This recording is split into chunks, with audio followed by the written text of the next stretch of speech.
Maupay na adlaw mga sangkay! Share ko lang sa inyo ang mga kaganapan ngayon bago ako mag-workout. Syempre, ang pinakauna natin ginagawa paggising is uminom ng Kagayako capsule. Ate Rosmar, baka naman! Kahit na wala naman ako masyadong may tutulong sa kusina, gumigising pa rin ako ng maaga para i-check kung tama ba ang mga ginagawa nila. Dahil nga, alam na ng asawa ko kung paano magluto at paano mag-prepare ng mga pagkain. Tamang double check na lang, tingin-tingin at alalay-alalay paminsan-minsan ang aking ginagawa sa kusina. At ito na nga mga sangkay, nag-almusal na nga ako dahil nga wala naman ako masyadong may tutulong sa kusina dahil alam naman na nila. Ang importante, gigising pa rin ako ng umaga at lalabas sa kwarto at makita at masilayan ng asawa kong aking kagandahan. Charat! At ito na nga, i-deliver na namin ang first batch na order sa amin. Bali, 30 packs nga pala ito mga sangkay. O, diba? Napakasipag ng asawa ko. Marunong na magluto, marunong pa mag-deliver, marunong pa sa kama. Yari na naman ako sa asawa ko. Nagdire-diretso na naman ng mga pinagsasasabi ko. Shout out sa asawa kong tagaluto at taga-deliver. At pagka-uwi naman mga sangkay, inasikaso ko na tong food bento pack na order ulit sa amin nung kahapon na umorder. Eto talaga, sure na talagang 11 AM ang schedule nito. Ang hirap po talaga magkamali sa mga paluto sangkay. Hindi ka pwede talaga magkamali sa oras at petsa. Nako, yan ang pinakailag-ilagan mo. Pwede ka kasing makansilan at pwede ding magalit yung customer sa'yo. Pwede din sila mabad trip at magkaroon ng discounted. After ko naman sa bento pack, ginawa ko naman tong bento cake. At ito nga pala ang ikatlong batch sa aming paluto for today.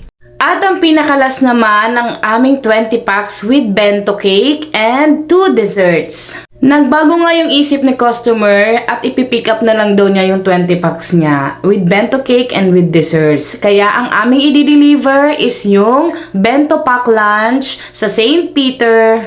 Nagkaroon pa nga kami ng problema mga sangkay.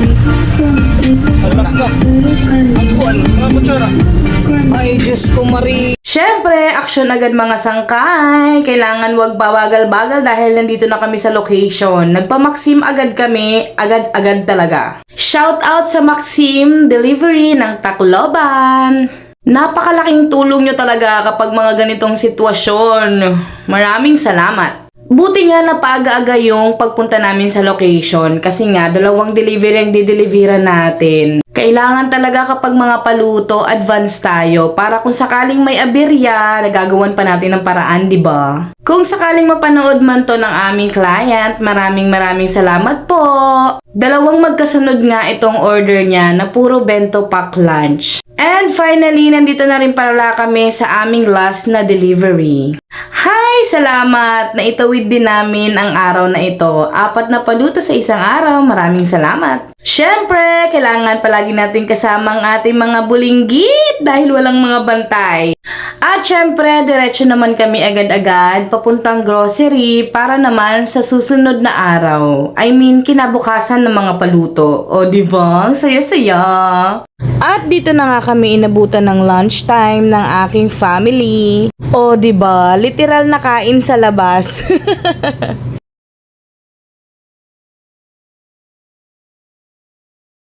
At pagdating nga ng gabi mga sangkay, dumiretso naman kami sa aming mama dahil siya ay na-confine sa ospital na naman.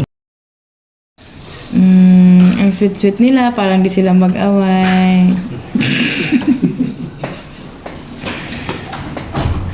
Ano mga, Bulinggit. Pag mag-away, yan ang tumatagal. Bim, alam mo na. bahay ka mamaya.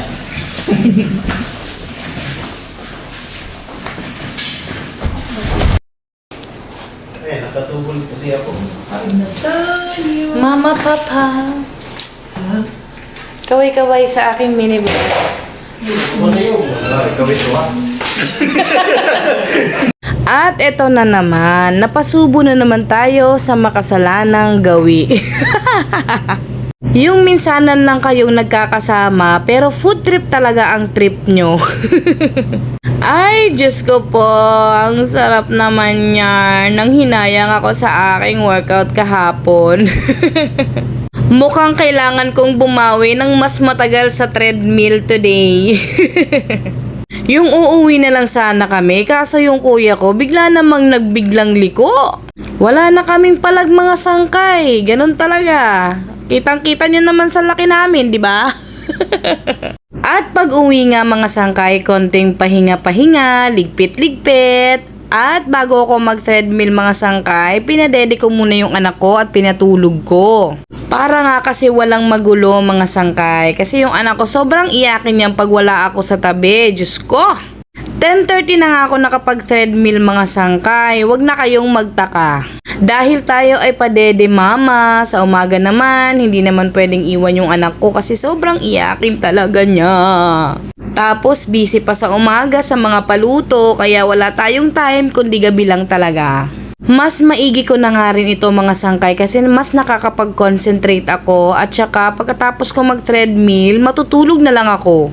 Oops, nakalimutan ko. Naliligo pala ako after ng treadmill. Kasi syempre, 'di ba, malagkit ang ating pawis-pawis. At saka baka ayawan tayo ng mister natin. Keme! Sabi ko nga mga sangkay sa asawa ko, gagawin kong 1 hour kasi nga nag-unli rice nga kami doon sa Paresan. Ang kaso mga sangkay, parang umiinit na yung treadmill at parang kinakalyo ng aking mga paa. Mukhang kailangan kong bumili ng rubber shoes bago ko magawa ang 1 hour treadmill. Hanggang 30 minutes na lang muna nga ako mga sangkay at naputo lang aking planong 1 hour dahil sa nararamdaman kong init. Ang importante mga sangkay, maging consistent tayo sa ating pagte-treadmill, di ba? After nga ng 30 minutes, flex ko lang sa inyo ang aking tagaktak na pawis. O di ba? Sobrang worth it. Saka ko na nga ipapakita sa inyo kung may malaking pagbabago na sa aking timbang. Basta tandaan nyo, ang current ko na timbang is 112 kilo. Oh my God.